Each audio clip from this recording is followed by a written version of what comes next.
Pochet du Courval, c'est une société qui produit des flacons et des pots pour l'industrie de la beauté. Sur le site de Guimerville, à peu près 1 million de flacons par jour, 1450 personnes en 4/8, donc en feu continu, 24 heures sur 24, 365 jours par an. Depuis la fin du premier semestre 2021, l'activité a repris de manière très importante et donc on est quasiment à pleine capacité sur le site. Le projet de réfection de four s'inscrit dans un contexte de notre plan de décarbonation qu'on a initié et formalisé de manière assez précise avec l'implication d'une centaine de personnes dans l'entreprise.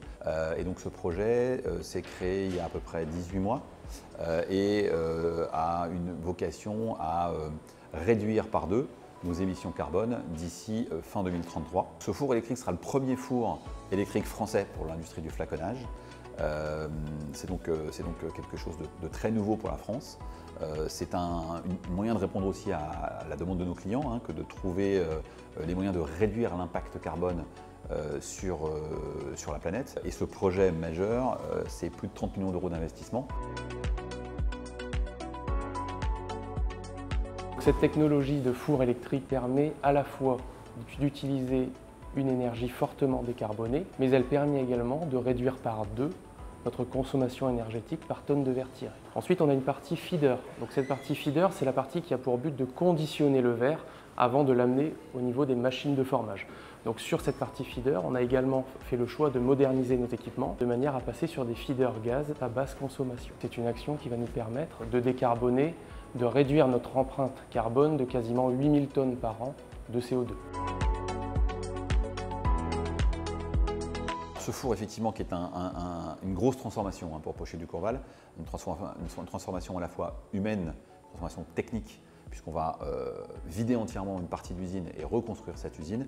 Ce four va être construit avec un partenaire qui s'appelle FIV, qui est un expert de la construction de fours, qui a une expertise sur la partie électrification des fours et qui va nous amener toute son expertise à la construction de ce four.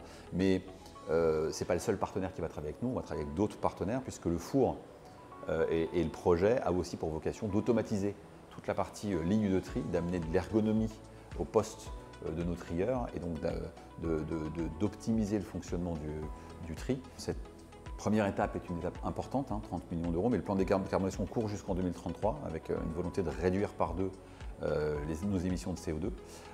Et on a 2 grandes autres étapes qui vont graviter aux alentours des années 2030-2031 avec la réfection de notre four 4 et de notre four 5. Notre objectif est de transformer l'énergie utilisée aujourd'hui par une nouvelle énergie, l'électricité peut-être, mais peut-être d'autres énergies, l'hydrogène, des énergies mixtes. On ne sait pas encore aujourd'hui ce qui sera possible de faire. Ce qui est sûr, c'est qu'on souhaite transformer l'utilisation du gaz par une énergie qui sera moins impactante pour la planète.